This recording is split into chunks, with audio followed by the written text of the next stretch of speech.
हाय दोस्तों, good morning. आज हम लोग पढ़ेंगे एक ऐसा चैप्टर जिसमें बोर्ड में अधिकतम सवाल आते हैं, अधिक नंबर वाले आते हैं और नीट में भी 2 से 3 नंबर का 2 से 3 क्वेश्चन आते हैं, यानी एक क्वेश्चन 4 नंबर का होता है, आपको पता है। तो आज का चैप्टर स्टार्ट करते हैं। जैसा कि आपको पता है कि मैं आपको फिजिक्स पढ़ाता हूँ। आज फिजिक्स का एक चैप्टर है जिसका नाम है तरंग प्रकाश की, जो क्लास 12 का चैप्टर है। ठीक है, तो आपको नज़र आ रहा है आज का चैप्टर तरंग प्रकाश की। चलिए ठीक है, तरंग प्रकाश की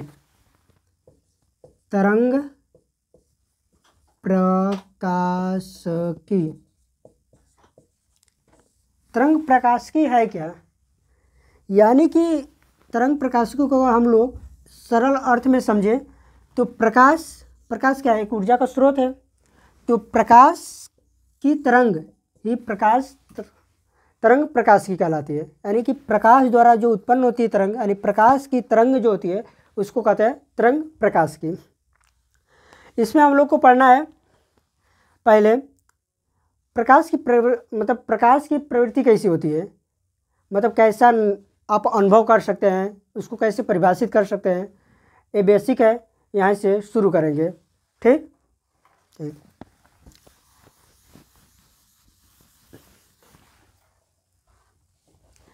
तो हम लोग चैप्टर को स्टार्ट करते हैं। पहला पॉइंट, प्रकाश की प्रकृति। प्रकाश की प्रकृति क्या है? प्रकाश कणिका रूप में है या तरंग रूप में है? आपको पता, तो चैप्टर का नाम ही है तरंग प्रकाश की, यानी इसमें हम लोग प्रकाश के तरंग के गुणों के बारे में पढ़ेंगे। ठीक, ओके। तो प्रकाश की प्रवृत्ति, 2 वैज्ञानिक थे, ध्यान दीजिए भाई। 2 वैज्ञानिक, पहला है न्यूटन और एक है हाइगन।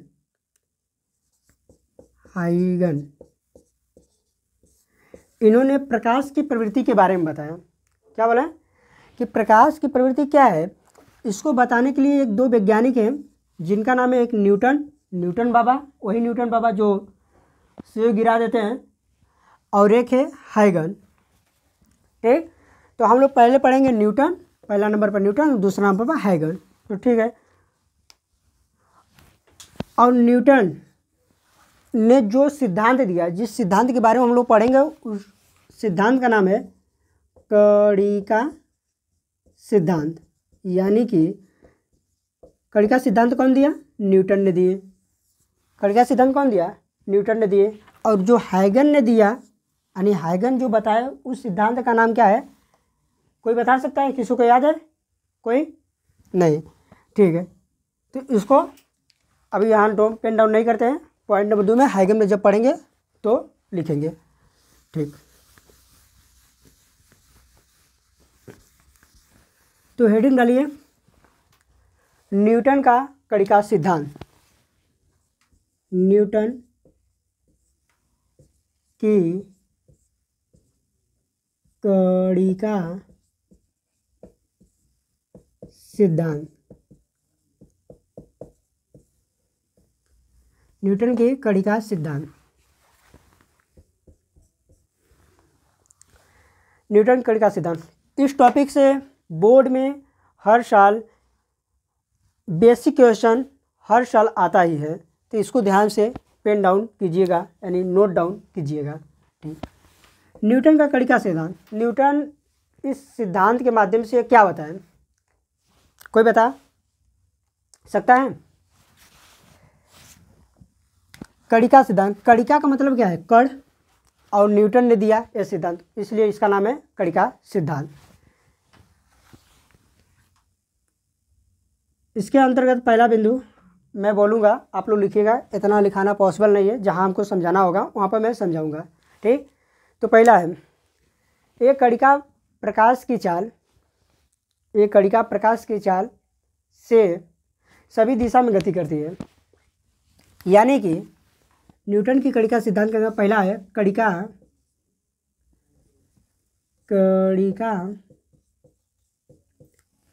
प्रकाश की चाल से सभी दिशा में गमन होती है या चलती है या विस्तृत होती है। ठीक, यानी कि जो कणिका है, जो न्यूटन ने बताया कणिका सिद्धांत के अंदर जो चाल जो है ना, किसका, प्रकाश की, प्रकाश के बारे में पढ़े, तो प्रकाश की जो चाल है ना, एक कणिका सिद्धांत के अनुसार सारे दिशा में कणिका रूप में विस्तृत होती है। कौन बताया, न्यूटन ने बताया। किसके माध्यम से, कणिका सिद्धांत के माध्यम से। और जो एक कणिका जो सभी माध्यम में विस्तृत होती है, यानी प्रकाश जो सभी माध्यम में विस्तृत होता है, मान लीजिए ये प्रकाश है, ये विस्तृत हुआ है, यहाँ ले प्रकाश है, यहाँ ले उत्पन्न हो रहा है, मान लीजिए लाइट है, यहाँ ले लाइट प्रकाश, तो जो प्रकाश जा रही है ना, वो कणिका रूप में जा रही है। कैसे जा रही है, कणिका रूप में। और ये कणिका रूप सारे दिशा में, यानी सम दिशा, यानी सारे दिशा में विस्तृत हो रहा है। ओके, ठीक। और प्रत्येक कण को कणिका कहा जाए, क्या है, कणिकाएँ। प्रत्येक कण को क्या कहा, कणिकाएँ। प्रत्येक कण को क्या नाम दिया, कणिकाएँ। यहाँ तक की बात सबको पता है, ठीक है। और दूसरी बात, एक कणिका कैसी है, मतलब बड़ी है, छोटी है, कुछ तो होगा। तो न्यूटन ने कणिका सिद्धांत के अंतर्गत ये बताया कि प्रकाश कणिकीय माध्यम में गमन करता है और सारे दिशा में, यानी समदैशिक है। ओके, कणिका कैसी है, पहली बात छोटी है, कणिका कैसे, छोटी है। दूसरी बात हल्की है, यानी कि भार कम है, हल्की है। और तीसरी बात प्रत्यास्थ है। प्रत्यास्थ का मतलब आप समझ सकते हैं, पहले लिखिए, प्रत्यास्थ है, प्रत्यास्थ कण है। कणिका कैसी है, कणिका पहली बात की छोटी, दूसरी बात हल्की, और तीसरी बात प्रत्यास्थ कण है। छोटी का मतलब आपको समझ आता है, हल्की का मतलब आपको समझ आता है, लेकिन प्रत्यास्थ का मतलब क्या है। प्रत्यास्थ का मतलब यह है कि जब कोई कण किसी भी अवरोध से, या मान लीजिए अवरोध के जगह हम लोग दीवार ले लेते हैं, जब कोई भी कण किसी अवरोध से टकराकर उतने ही वेग से वापस चल जाए, मान लीजिए 10 मीटर प्रति सेकेंड से कोई वस्तु, यानी यहाँ तक कणिका है, कणिका किसी भी वस्तु से टकराती है और टकराने के पश्चात उतने ही वेग से वापस चल जाए, समझे, जितने वेग से टकराई और उतने वेग से टकराने के बाद वापस चली जाए, यानी जितनी वेग से आई उतनी वेग से गई उसी दिशा में। तो इस गुण को, आने और जाने वाले गुण को क्या करें, प्रत्यास्थ। तो कण कैसा है, प्रत्यास्थ है। न्यूटन के कणिका सिद्धांत के अनुसार कणिका छोटी है, हल्की है और प्रत्यास्थ कण की भांति है। ओके, ठीक है, यहाँ तक समझ लीजिए। ठीक ठीक ठीक।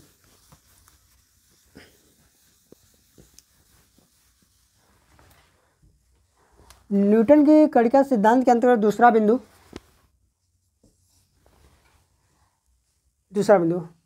आप सोच रहे होंगे कि मैं उतना लिखवा नहीं रहा हूँ, आप लोग कैसे पेन डाउन करेंगे या नोट डाउन करेंगे।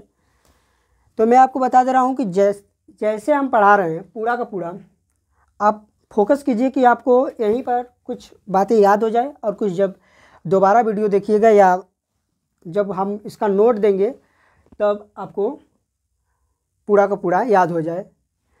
और याद रहे कि मैं इसलिए इतना नहीं लिखवा रहा हूँ क्योंकि इस वीडियो के आखिरी में, जैसे ही क्लास ख़त्म होगी, इस वीडियो के आखिरी में आपके पास 1 मिनट की ऐसी लास्ट की वीडियो उसमें मर्ज रहेगी जिसमें आपको नोट लौकेगा, सिर्फ नोट। आप उस वीडियो को पॉज कर यानी रोक कर स्क्रीनशॉट ले लीजिएगा या अपने नोट में उसको छाप लीजिएगा, ठीक।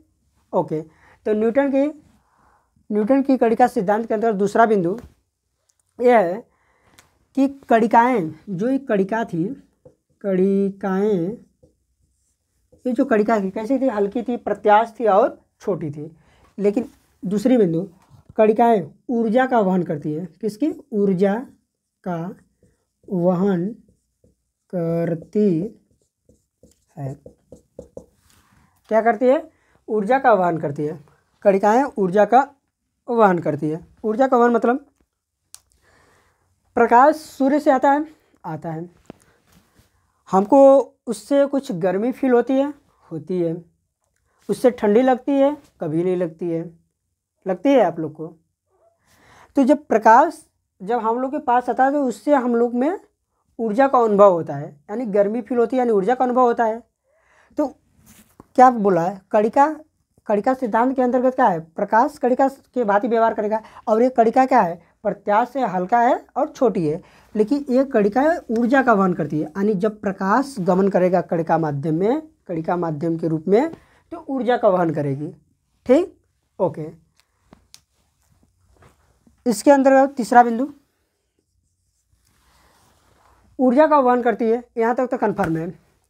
ओके, पहला बिंदु क्या था पता है, दूसरा बिंदु पता है। अब तीसरा बिंदु, यह कणिका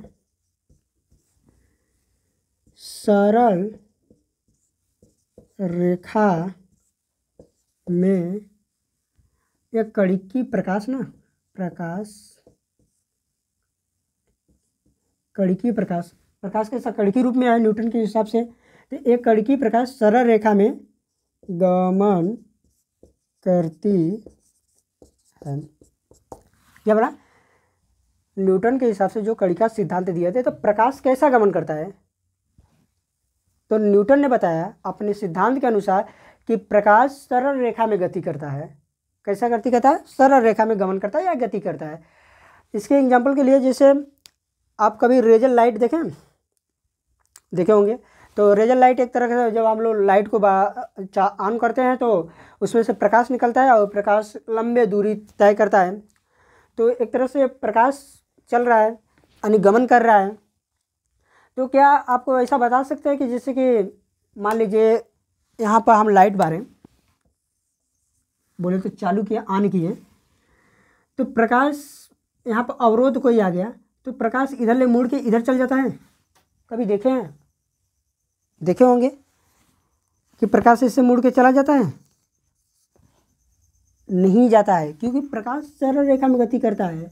यानी कि या तो परावर्तन हो जाए, अपवर्तन हो जाएगा, लेकिन करेगा तो सरल रेखा में, मुड़ कर नहीं जाएगा, यानी अपने पथ से विचलित नहीं होगा। कहने का मतलब यह है। ठीक, तो वही बोला तीसरा, इस सिद्धांत के अनुसार एक कणिका प्रकाश सरल रेखा में गति करता है। अच्छा, चौथा बिंदु क्या है कि प्रकाश का परावर्तन तथा अपवर्तन होता है। क्या बोला,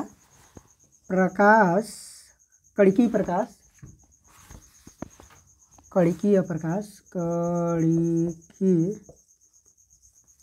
प्रकाश का परावर्तन व अपवर्तन होता है। ये न्यूटन ने बताया था। 4 बिंदु हुआ, प्रकाश का परावर्तन तथा अपवर्तन होता है। परावर्तन अपवर्तन आप भली भांति जानते हैं, क्योंकि इससे पहले वाले चैप्टर में आप पढ़े होंगे, जहाँ भी पढ़े होंगे आप परावर्तन और अपवर्तन का मतलब समझते होंगे। ठीक है, अब इस सिद्धांत के अंतर्गत 5वीं बिंदु आप ध्यान से सुनिएगा।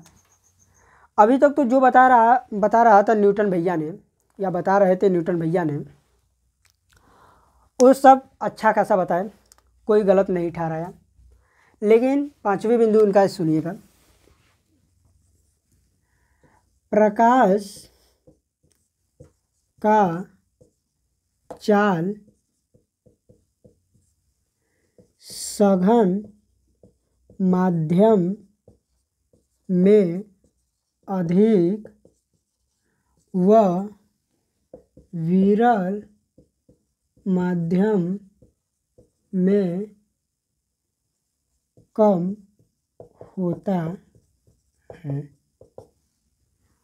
सबसे बड़ी गलती इन्होंने यहाँ पर किया था न्यूटन जी ने बोला कि प्रकाश की चाल, मैं थोड़ा छोटा लिख रहा हूँ, इस पर मत जाइएगा, पहले ध्यान समझिएगा। ठीक, मैं कह रहा हूँ ना, लास्ट में आपको नोट पूरा का पूरा जितना पढ़ा रहेंगे उतना नज़र आएगी, आप वहाँ से भी रिवाइज कर सकते हैं। स्क्रीनशॉट ले लीजिएगा या नोट डाउन कर लीजिएगा। पांचवा बिंदु कि प्रकाश की चाल सघन माध्यम में, सघन माध्यम जहाँ पर, सघन का मतलब क्या है, पानी सघन के एक तरह से सांद्रित माध्यम, सांद्रित केमिस्ट्री पढ़े ना, सांद्र विलयन है, तनु विलयन है, तो सांद्रित माध्यम। तो प्रकाश का चाल सघन माध्यम में, यानी कि जहाँ पर संघनन ज़्यादा हो, संघनन ज़्यादा यानी सांद्रित ज़्यादा हो, वहाँ पर प्रकाश की चाल अधिक होगी। विरल माध्यम यानी हवा में प्रकाश की चाल कम होगी। क्या ऐसा व्यवहारिक जीवन में हो सकता है? कभी ऐसा लगता है आपको कि जहाँ पर ज़्यादा भीड़ भाड़ हो वहाँ पर कोई अच्छे से दौड़ लेगा, और जहाँ पर कम भीड़ भाड़ हो वहाँ कम दौड़ेगा, अच्छे से नहीं दौड़ पाएगा? इसका मतलब यही हुआ ना कि मतलब जहाँ भीड़ भाड़ ज़्यादा हो वहाँ पर बहुत स्पीड अच्छे से दौड़ लेंगी, गाड़ियाँ मोटर चल लेंगी, और जहाँ पर भीड़ हो ही नहीं, जहाँ पर जनता है ही नहीं, वहाँ पर गाड़ी चलाने में दिक्कत होगी? ऐसा हो सकता है? यानी व्यवहारिक रूप से ये बातें गलत है कि नहीं है? है।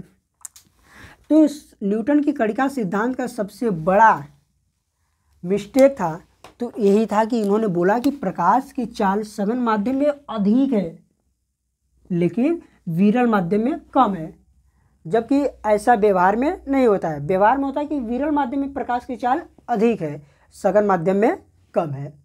ठीक ठीक, ये रहा न्यूटन की कणिका सिद्धांत।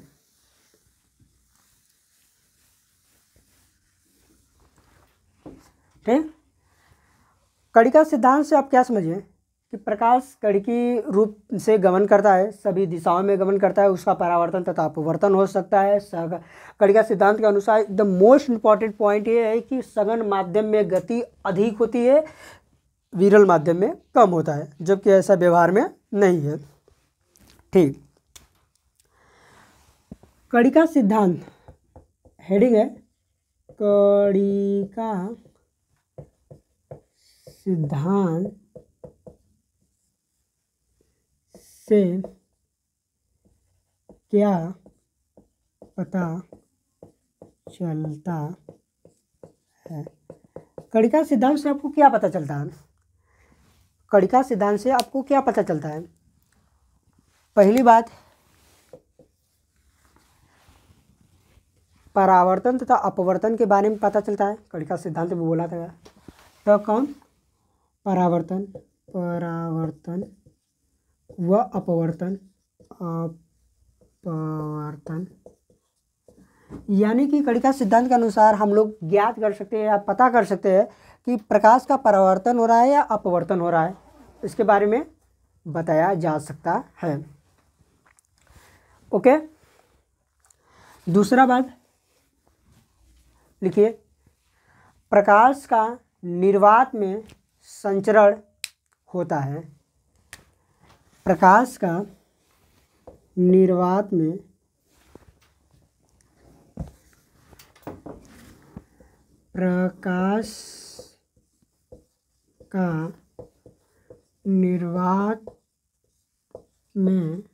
संचरण होता है। प्रकाश का निर्वात में संचरण होता है। ठीक, तीसरी बात, प्रकाश सरल रेखा में गमन या गति करता है। प्रकाश सरल रेखा में गमन करता है। सरल रेखा में गमन करता है। तीसरी बात, चौथी बात, प्रकाश ऊर्जा व संवेग का वहन करता है। ये चारों बात बोली गई थी कणिका सिद्धांत में कि इससे क्या पता चलेगा कि परावर्तन तथा अपवर्तन का पता चलेगा। हाँ चलेगा। प्रकाश का निर्वात में संचरण होता है। हाँ होता है। प्रकाश सरल रेखा में गमन करता है। हाँ करता है। प्रकाश ऊर्जा व संवेग का वहन करता है। हाँ करता है। ठीक, इसमें से आपको क्वेश्चन ज़रूर से ज़रूर आपके बोर्ड में या नीट में पूछा ही जाएगा। ठीक, फिर अगला हेडिंग लिखिए,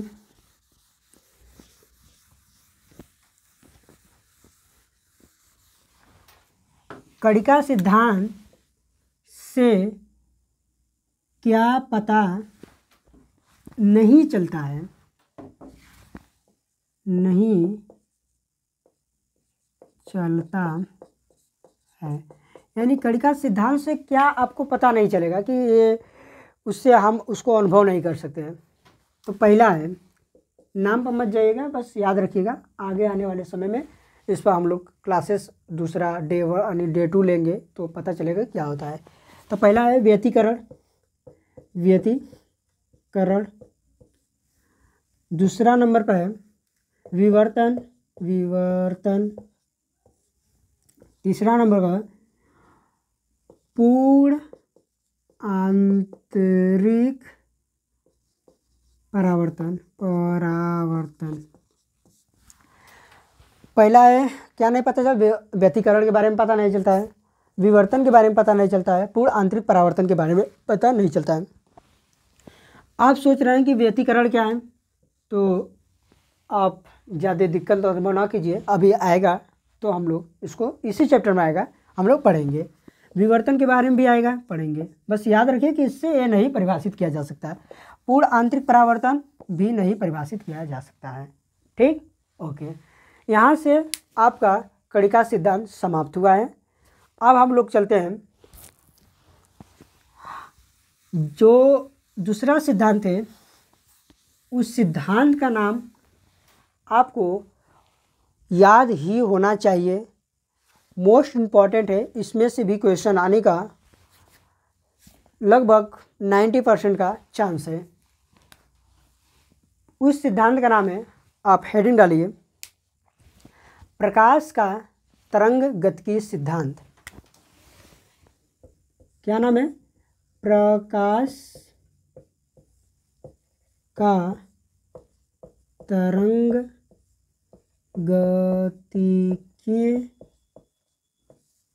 सिद्धांत। क्या नाम है? प्रकाश का तरंग गतिकीय सिद्धांत। पहला बिंदु इसके अंतर्गत प्रकाश का तरंग गतिकीय सिद्धांत कौन दिया? हाइगन। कौन? हाइगन ने दिया। प्रकाश का गतिकीय सिद्धांत कौन दिया? हाइगन ने दिया। हाइगन ने दिया। दूसरी बात, इन्होंने बताया प्रकाश अनुप्रस्थ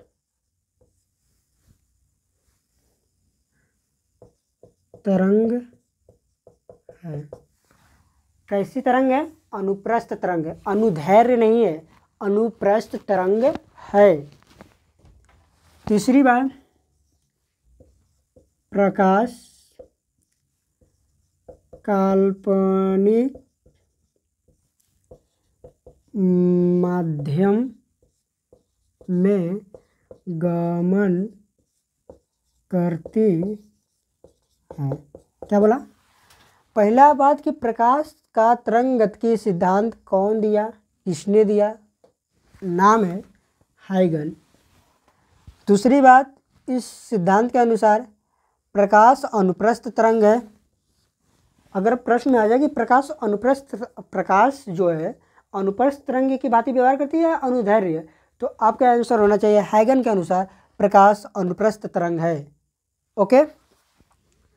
तीसरी बात, प्रकाश काल्पनिक माध्यम यानी आभासी माध्यम जो वास्तव में नहीं है उसको बोला गया काल्पनिक।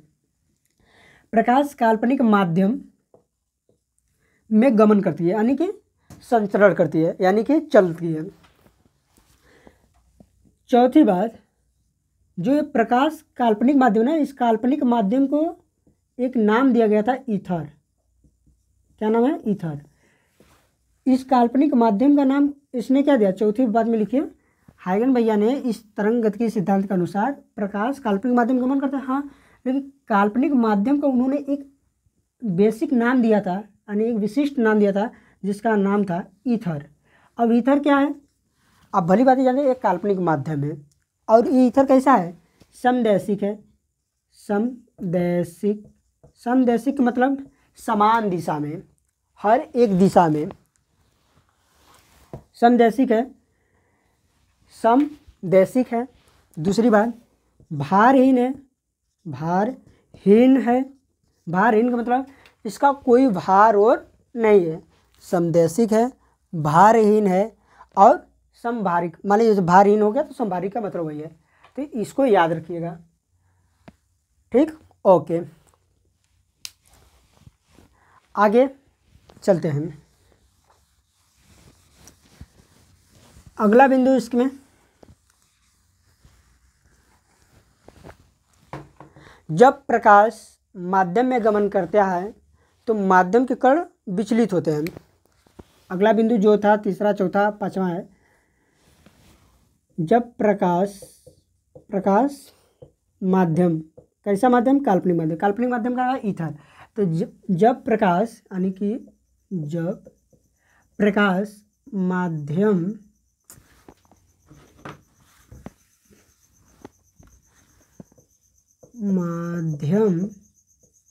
में गति करता है तो माध्यम के कण विचलित होते हैं, विचलित होते हैं। ठीक, जब प्रकाश किसी माध्यम में गमन करता है यानी चलता है, यानी कि व्यवहारिक तौर पर बोला जाए तो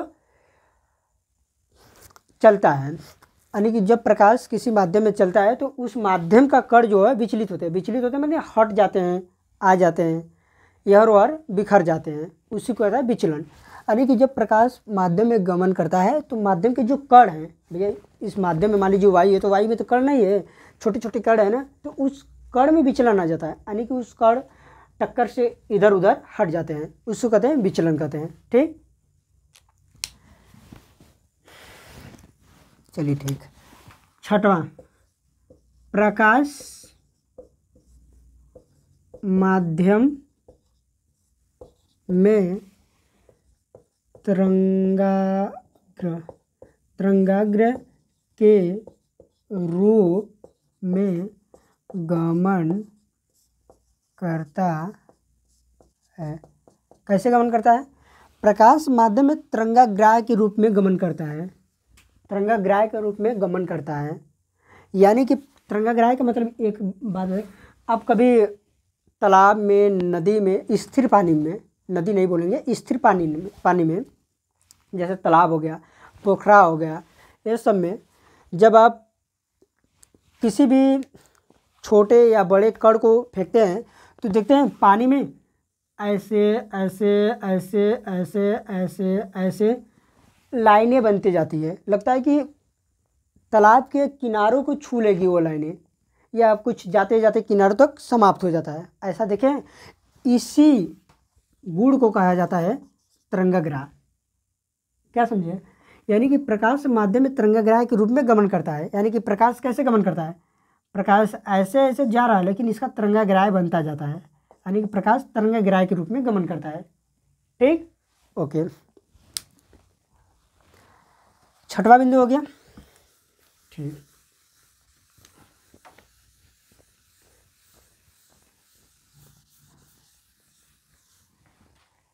आगे चलते हैं, बढ़ते हैं। एक माध्यम में, अगला बिंदु, एक माध्यम में प्रकाश का वेग कैसा नियत होता है? छठवां था, सातवां बोल रहे हैं, बस लिख लीजिए।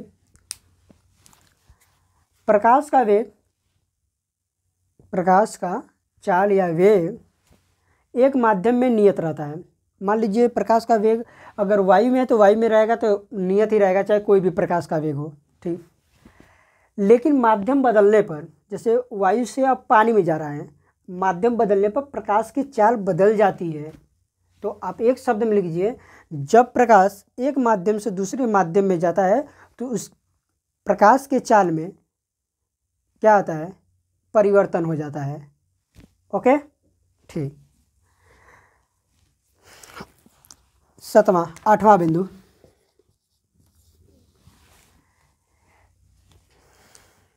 8वां बिंदु लिखिए,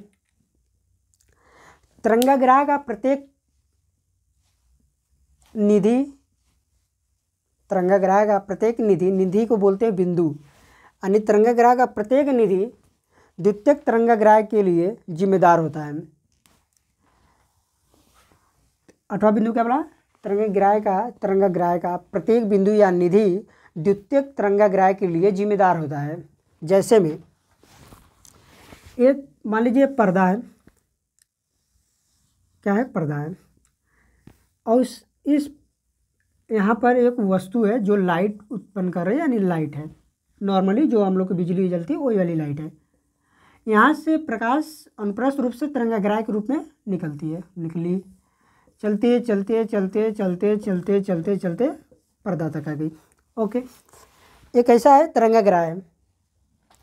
इस तरंगाग्राह पे जो बिंदु है 1 2 3, मान लीजिए अनेकों बिंदु है, हर एक तरंगाग्राह पे बिंदुआँ होंगे, हाँ बिंदु है, ऐसे करके सभी पे है, ठीक।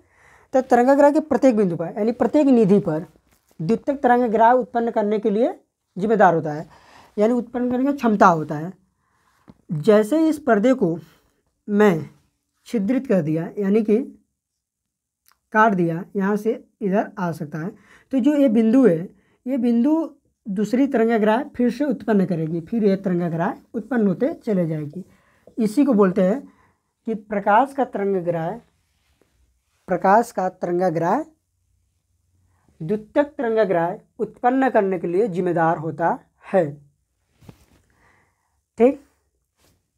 ओके, ये क्या है भैया, इसको कहते हैं मान लीजिए स्रोत।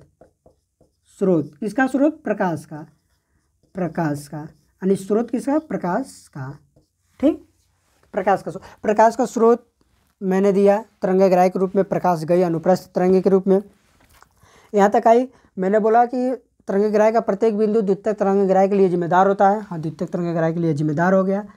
अब जैसे हम यहाँ काटे थे, यहाँ पर बिंदु है, बिंदु बोले थे प्रत्येक निधि पर, तो ये बोला प्रत्येक बिंदु द्वितीयक तरंगाग्राह या द्वितीयक तरंगाग्राह उत्पन्न कर दिया।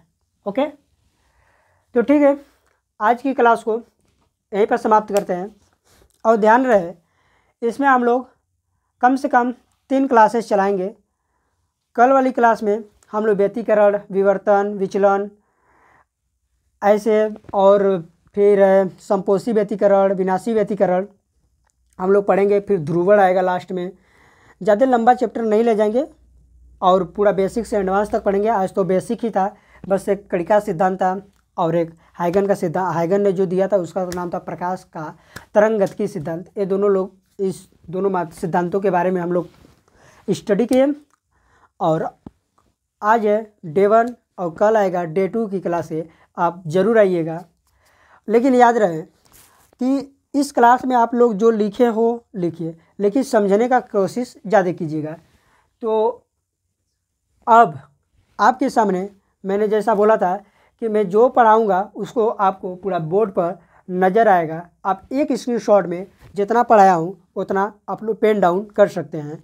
तो ठीक है, आपके स्क्रीन पर आप स्क्रीनशॉट ज़रूर लीजिए। मैं जितना पढ़ाया हूँ अपने नोट में ज़रूर छाप लीजिए। Thank you, bye bye. आपके स्क्रीन पर आपका नोट आपके सामने